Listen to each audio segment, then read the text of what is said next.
Assalamualaikum Sobat Film, terima kasih sudah meluangkan waktu untuk klik video ini. Semoga kalian senantiasa diberi kesehatan dan rezeki yang melimpah.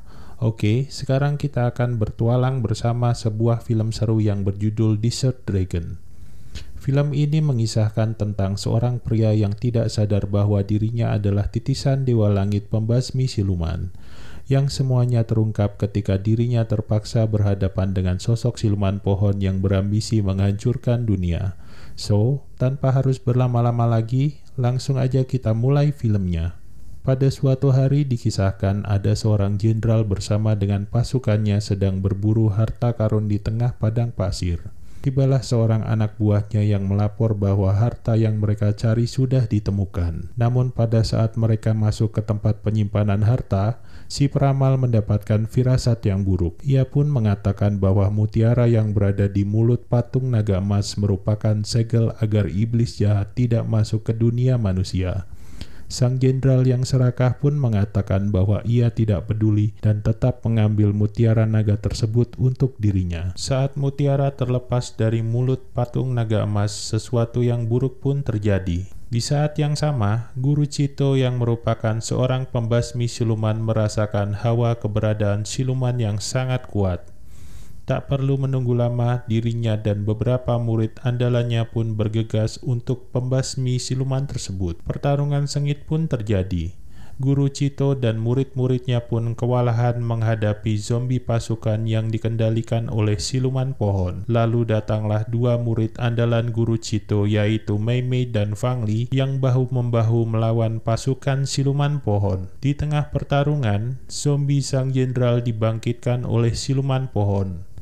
Zombie sang jenderal menunjukkan pertarungan imbang melawan Mei Mei, namun akhirnya sanggup dikalahkan dengan gabungan kekuatan kedua murid Guru Cito. Setelah zombie sang jenderal musnah, tiba-tiba muncullah siluman pohon yang sesungguhnya. Sadar bahwa kesaktian siluman pohon sangatlah besar, Guru Cito pun mengirim Mei Mei dan Fang Li untuk mencari keturunan dewa langit yang sudah ditakdirkan untuk mengalahkan siluman jahat tersebut. Di tengah-tengah pencarian keturunan dewa langit, Fang Li dan Mei Mei pun tiba di suatu desa yang diserang oleh iblis. Di sana mereka bertemu dengan tiga orang pria yang mengaku sebagai pembasmi siluman. Mereka diperkenalkan sebagai Wu Kui, Wang Wang, dan Apoy. Diperlihatkan bahwa Wu Kui berniat merapalkan mantra pembasmi iblis, tapi yang terjadi malah sebaliknya. Dirinya malah merapalkan mantra untuk membuka gerbang ke dunia iblis. Fang Li pun tidak tinggal diam dan menolong Wu Kui dengan lampu jimat penyegel yang kembali menutup gerbang ke dunia iblis. Wu Kui pun terjatuh menabrak meja, dan dari atas meja yang rusak itu Mei Mei menemukan buku mantra yang dirapalkan oleh Wu Kui. Mei Mei pun merampas buku tersebut. Fang Li lalu bertanya kepada tetua desa di manakah mereka bisa menemukan petunjuk yang bisa mengantarkan mereka menuju kepada titisan dewa langit berada. Tetua desa lalu mengarahkan mereka ke kediaman Guru Luo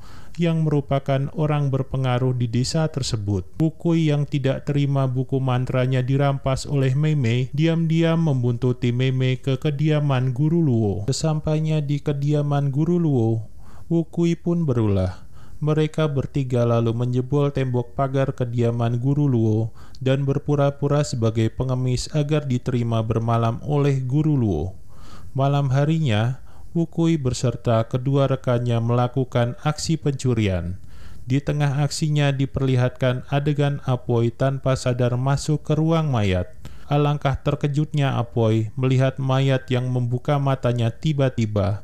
Apoy pun berteriak dan lari ketakutan sehingga membuat rencana pencurian mereka menjadi berantakan. Keesokan harinya, Wu Kui pun disidang oleh Guru Luo dan muridnya. Murid Guru Luo yang emosi pun melemparkan kunai ke arah Wu Kui namun berhasil ditangkis oleh Mei Mei. Mei Mei pun mengatakan kepada Guru Luo kalau pencuri pun mempunyai hak yang sama untuk hidup dan tidak selayaknya dibunuh. Melihat hal ini, Guru Luo menjadi kesal dan mengusir Wu Kui, Mei Mei serta rombongannya keluar dari kediamannya. Malam harinya, Wukui yang tidak terima dipermalukan oleh Guru Luo meracuni sumur Guru Luo dengan obat penyebab sakit perut. Tapi tiba-tiba sebuah bayangan tangan keluar dari sumur dan menakuti Wukui hingga Wukui pun terjatuh dan tangannya mengeluarkan darah. Guru Luo yang penasaran pun menangkap Wukui dan tidak sengaja mencium bau darahnya. Guru Luo akhirnya mengetahui bahwa Wukui adalah titisan Dewa Langit melalui bau darahnya, dan mengatakan kepada Wukui bahwa dirinya sebenarnya adalah siluman pohon yang akan membunuh Wukui. Saat akan menggigit Wukui, Fang Li tiba-tiba datang menyelamatkan Wukui. Fang Li dan Guru Luo akhirnya bertarung sengit dan di tengah pertarungan Guru Luo berubah wujud menjadi siluman pohon. Dalam beberapa kali beradu kesaktian, Fang Li pun sadar kalau dirinya tidak akan menang bertarung melawan siluman pohon. Fang Li pun meminta Wukui untuk kabur dan mencari jati dirinya sebagai keturunan Dewa Langit yang akan membunuh siluman pohon. Wukui akhirnya kabur dan berhasil berkumpul kembali dengan kedua rekannya. Mereka kembali melakukan kegiatan lama mereka, yaitu menipu dan berpura-pura menjadi pembasmi iblis. Saat berpura-pura menjadi pembasmi iblis, sialnya mereka bertemu dengan iblis sungguhan dan hampir dimakan oleh iblis tersebut. Beruntung datanglah Mei Mei dan menyelamatkan Wukui dan kawan-kawan sebelum terlambat. Wukui pun bercerita bahwa Fang Li telah menyelamatkan Wukui dari jeratan siluman pohon, dan Wukui merupakan keturunan Dewa Langit. Untuk membuktikan perkataannya tersebut, Wukui lalu merapalkan mantra pemanggil naga langit yang hanya bisa dikuasai oleh orang-orang terpilih. Wukui, Mei Mei, dan kawan-kawan kemudian memutuskan untuk masuk ke dalam kota siluman pohon. Di dalam kota siluman, mereka lalu dikejar-kejar seisi kota siluman karena hanya mereka yang berbau manusia, dan mereka juga membuat onar di dalam kota. Hingga sampailah mereka di sarang tempat jantung siluman pohon disimpan. Mei Mei dan Fang Li mencoba menghancurkan jantung siluman pohon berkali-kali namun tidak berhasil. Hingga akhirnya hanya Wang Wang dan Wukui yang berhasil melarikan diri dari sarang siluman pohon tersebut.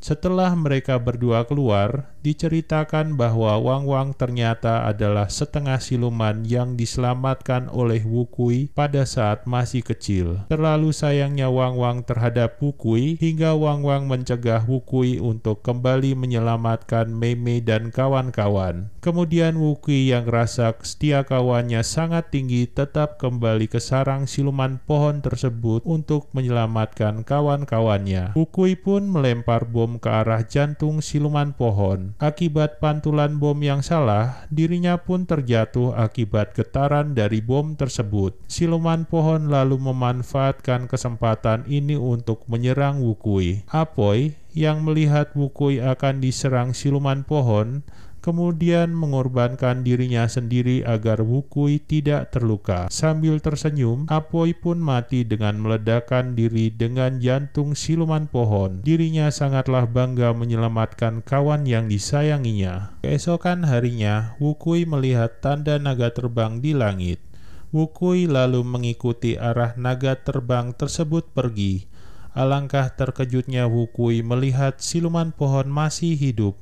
Wukui pun marah dan mengeluarkan jurus bom andalannya. Pertarungan sengit akhirnya pecah antara Wukui dan siluman pohon. Wukui pun terpojok karena kekuatan siluman pohon yang di luar dugaan. Kekuatan siluman pohon bersumber dari mutiara naga yang telah menyerap 10.000 jiwa siluman. Di saat bersamaan, datanglah Wang Wang dengan wujud setengah silumannya. Wang Wang lalu mengorbankan diri dengan mencabut mutiara naga dari jantung siluman pohon. Siluman pohon mengamuk menghancurkan seisi kota. Melihat hal ini, Wukui kemudian bertambah marah. Wukui pun merapal mantra yang pernah ia pelajari dari buku mantra Yin Yang. Akibatnya, mutiara naga yang ia genggam pun pecah dan kekuatan 10.000 siluman masuk ke dalam tubuh Wukui. Wukui lalu berubah menjadi sangat kuat. Ia pun menjadi naga dan memusnahkan siluman pohon dengan sekali serangan. Siluman pohon pun meledak berkeping-keping terkena serangan Wukui. Pertarungan akhirnya dimenangkan oleh Wukui. Singkat cerita, di sebuah gurun pasir ada seekor siluman yang akan menyerang anak-anak. Lalu Wukui, sang pembasmi iblis, datang menyelamatkan mereka dan memperkenalkan dirinya sebagai naga gurun pasir. Dan film pun berakhir. So, bagaimana tanggapan Sobat Film mengenai alur cerita yang barusan diputar? Semoga bisa menghibur Sobat Film ya. Selanjutnya Mas Dit mohon pamit dan sampai ketemu di film selanjutnya. Wassalam.